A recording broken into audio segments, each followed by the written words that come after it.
প্রভু, আপনি পাখিদের নিয়ে এসেছেন, তার মানে এখানে আজ নিশ্চয়ই কোনো লীলা দেখতে পাবো। ধন্য আপনি।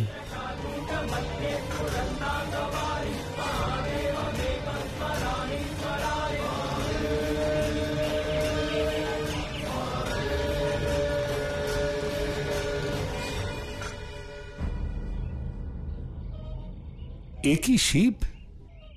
এ তুমি কি এনেছো? ভিক্ষা আচার্য। পাখি? আমি এদের ভিক্ষা হিসেবে পেয়েছি। তাহলে কি এই পাখি গুরুকুলের কোষাগার পূর্ণ করবে? অবশ্যই করবে।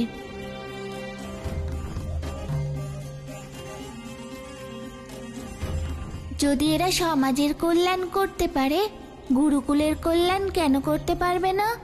শিব, কোষাগার মুদ্রা বা অন্ন দিয়ে ভরতে হয়। তাহলে ওরাই পূর্ণ করবে কোষাগার। মিত্র,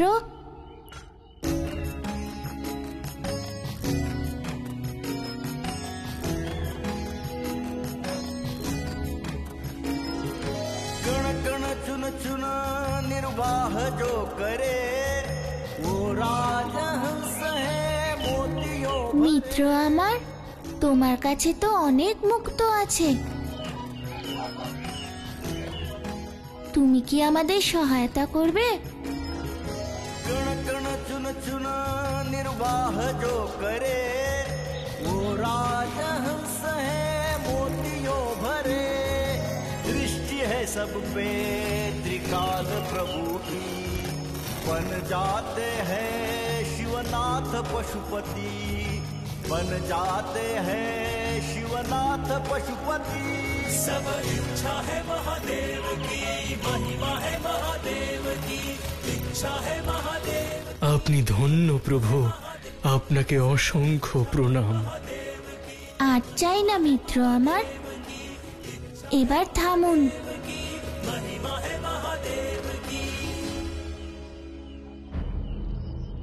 আচার্য, এটুকু কি যথেষ্ট?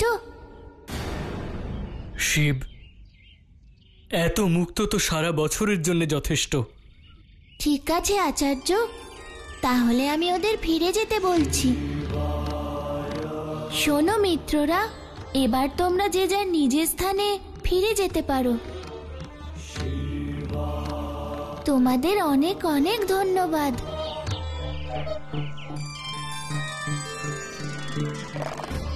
এবার আপনার কাছে একটাই প্রার্থনা আচার্য, আপনি দরিদ্র ছাত্রদের গুরুকুল থেকে চলে যাওয়ার আদেশ ফিরিয়ে নিন, আর সবাইকে একই রকম ভোজন দেওয়ার আদেশ দিন।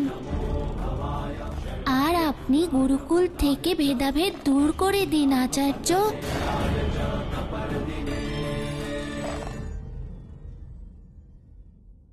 কোষাগার যখন পূর্ণ হয়েছে, তাহলে বাকিদের যাওয়ার প্রশ্নই নেই। আপনি কি বলেন উপকুলপতি? রাজহংস এখানে কি করে এলো?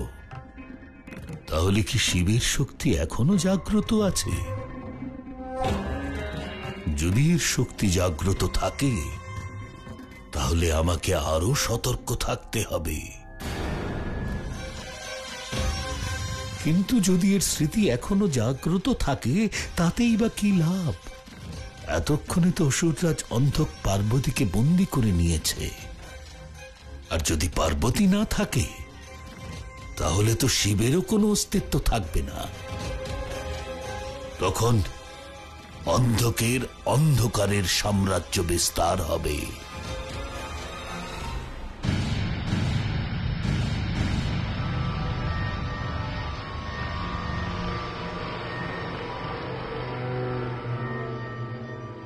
এই তো অনর্থ মাথা।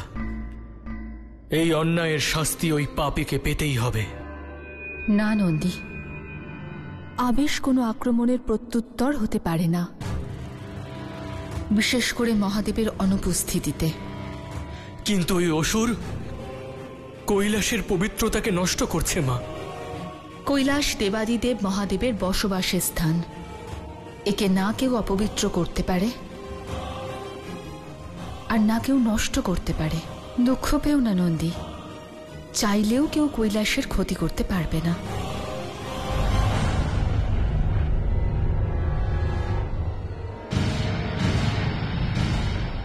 এই সত্যতে আমিও সহমত মা, যে কৈলাসের কেউ অনিষ্ট করতে পারবে না।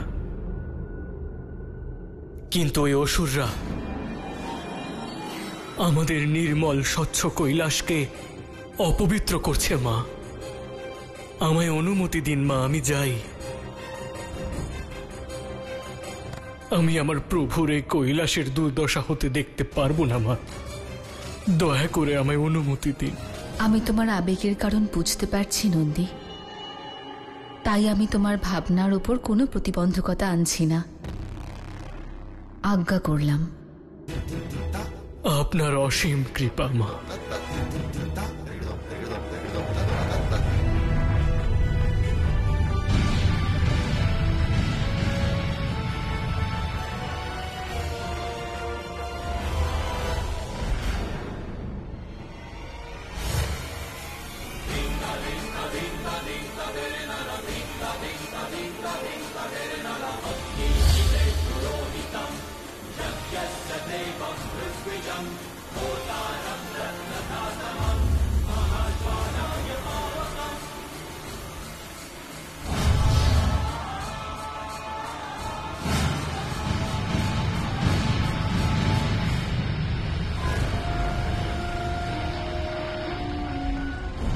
জানতাম আমি যে তোমার হৃদয় খুব কোমল।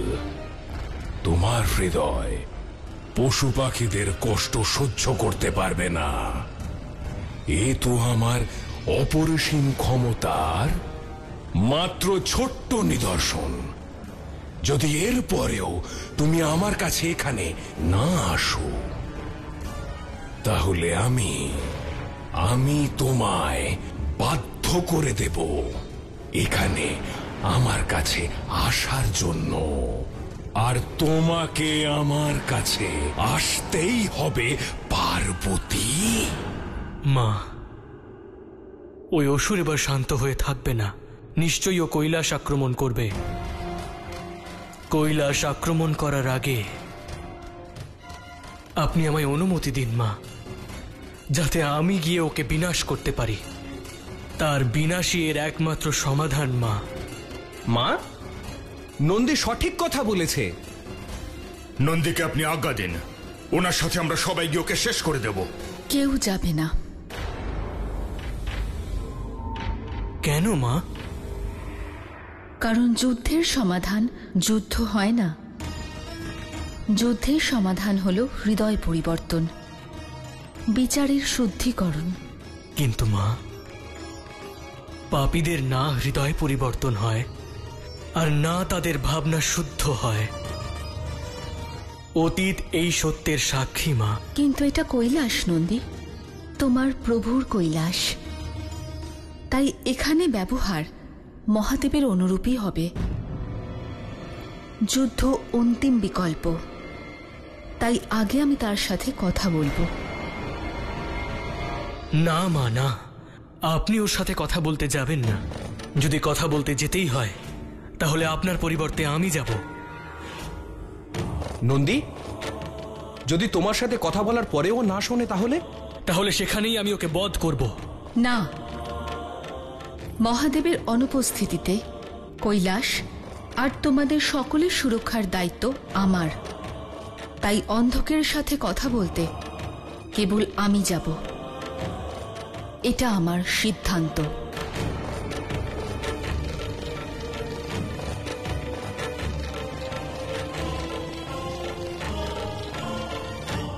এটাই সেই স্থান। এখানে ওই শত্রু শিবের নিবাস।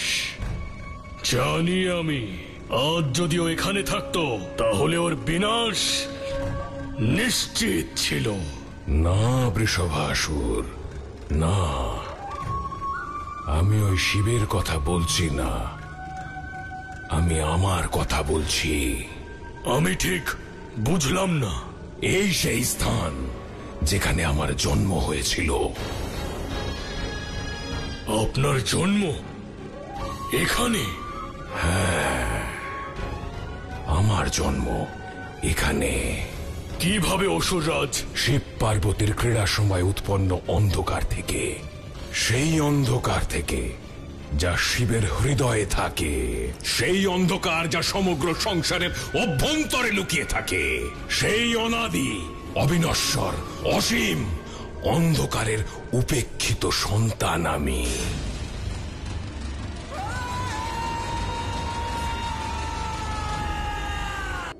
আপনার জন্ম এখানে?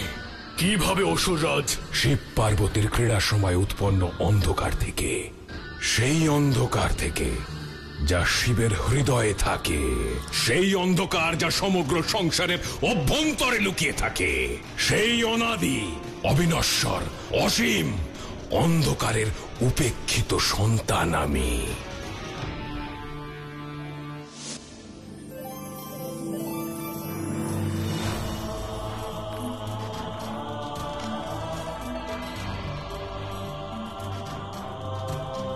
আজ আমি মহাদেবকে অবাক করে দেব।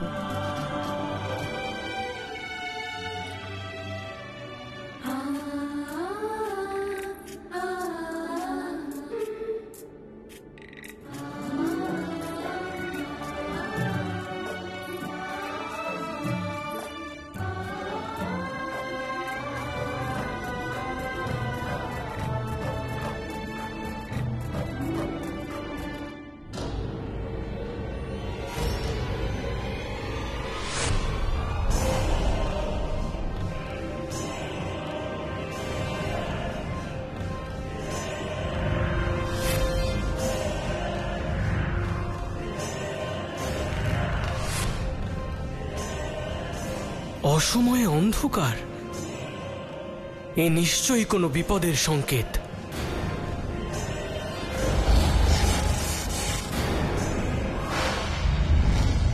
পার্বতী,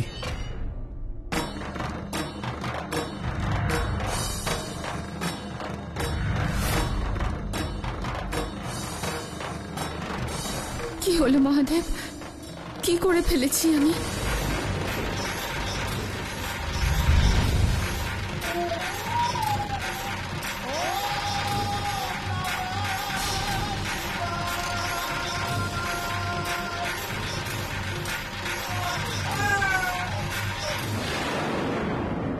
তুমি নিজে দেখো পার্বতী। এটা কি মহাদেব? কে এই নবজাত? ও হঠাৎ করে কিভাবে জন্ম নিল? অন্ধকার থেকে পার্বতী। আমার ধ্যানে বাধা দেওয়ার ফলে যে অন্ধকার উৎপন্ন হলো, এই শিশু তারই উৎপত্তি।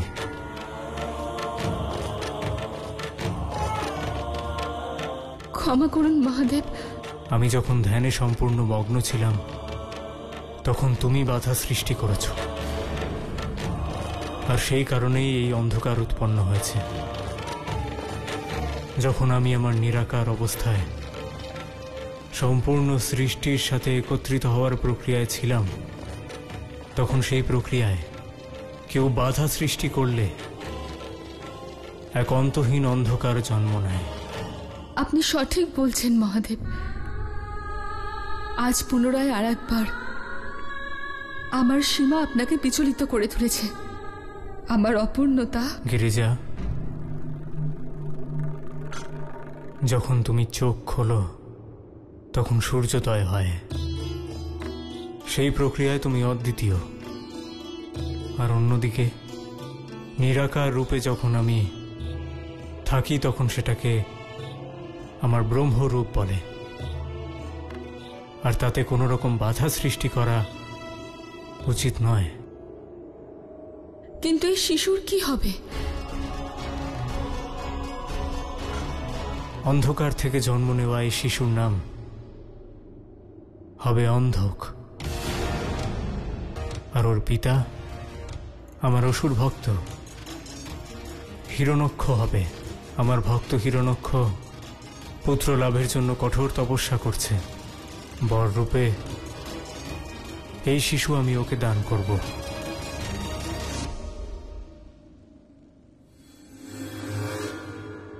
একবার ওই আদি শক্তি পার্বতীকে আমার নিয়ন্ত্রণে নিয়ে আসি, তারপর ত্রিলোকের ওপর আমার আধিপত্য হবে।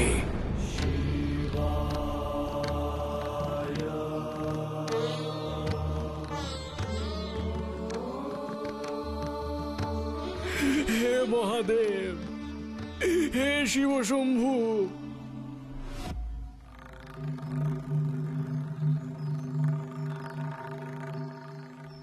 হে শিব শম্ভু, এই দরিদ্রের ওপরে কৃপা করুন প্রভু। আমায় রক্ষা করুন প্রভু, আমায় রক্ষা করুন।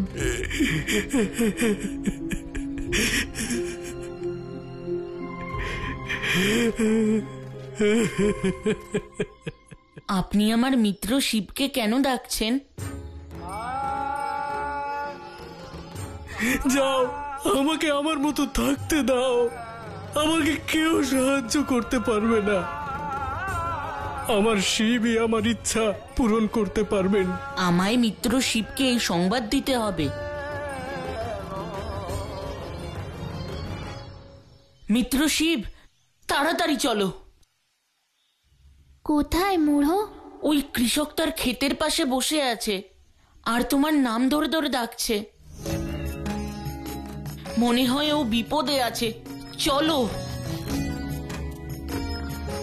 कोई समस्या जीवन में हो भले, दूर हो जिसके साथ शिव चले, हर एक संकट क्षण में टाल दे, शरण जो आए उसे হে শিব শম্ভু, शरण जो প্রভু মহাদেব, আমায় উদ্ধার করুন প্রভু। শুনছেন? কখনোই আমি আপনার মহাদেব নই, যাকে আপনি ডাকছেন। আর শিবশম্ভু তো কখনোই নই। আমি মা অনসূয়ার সন্তান শিব। আপনার দর্শন পেয়ে পরম সুখ শান্তি অনুভব করছি মহাদেব। আমার কাছে তো আপনি শিব, আমার কাছে তো আপনি মহাদেব, আপনি শিবশম্ভু প্রভু। কিন্তু এবার আপনি আপনার কান্নার কারণটা তো বলুন। আমি সাধারণ কৃষক মহাদেব, বহু বছর ধরে দাসত্ব করে আসছি। পাশের গ্রামে মহাদেবের মূর্তি স্থাপন করা হচ্ছে, কিন্তু আমার মালিক ওখানে যেতে আমাকে বারণ করেছেন। অনেক অনুরোধ করার পর উনি একটা শর্ত রেখেছেন, যদি আমি এই সমস্ত জমি একদিনে চাষ করতে পারি তবে উনি আমাকে মন্দিরে যেতে দেবেন। আপনি আপনার ক্ষেতে এক্ষুনি প্রবেশ করতে পারেন। আপনি যদি চেষ্টা করেন তবেই তো আপনি সফল হবেন।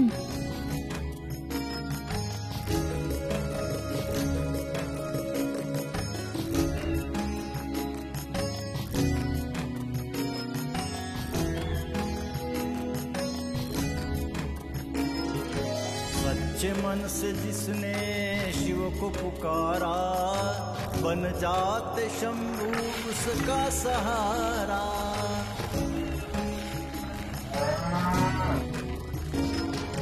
सच्चे मन से जिसने शिव को पुकारा, बन जाते शंभू उसका सहारा। विषम परिस्थितियों को शिव सरल करे, हल चला के भक्त की व्यथा का हल करे, हल चला के भक्त की व्यथा का हल करे। सब इच्छा है महादेव की, महिमा है महादेव की, इच्छा है महादेव की, महिमा है महादेव की। सब इच्छा है महादेव की, महिमा है महादेव की, इच्छा है महादेव की, महिमा है महादेव की। এবার আমাকে মন্দিরে প্রবেশ করার থেকে কেউ আটকাতে পারবে না। আপনার মন্দির আপনার বাইরে নয়, আপনার মনের ভিতরে। আর তাকে আপনি এখানেও পেতে পারেন। সত্যি তো এটাই, যে মন্দিরে কিছু মানুষের প্রবেশ নিষিদ্ধ, সেখানে স্বয়ং ঈশ্বরও প্রবেশ করেন না। জয় জয় শিবশম্ভু, মহাদেবের জয় হোক।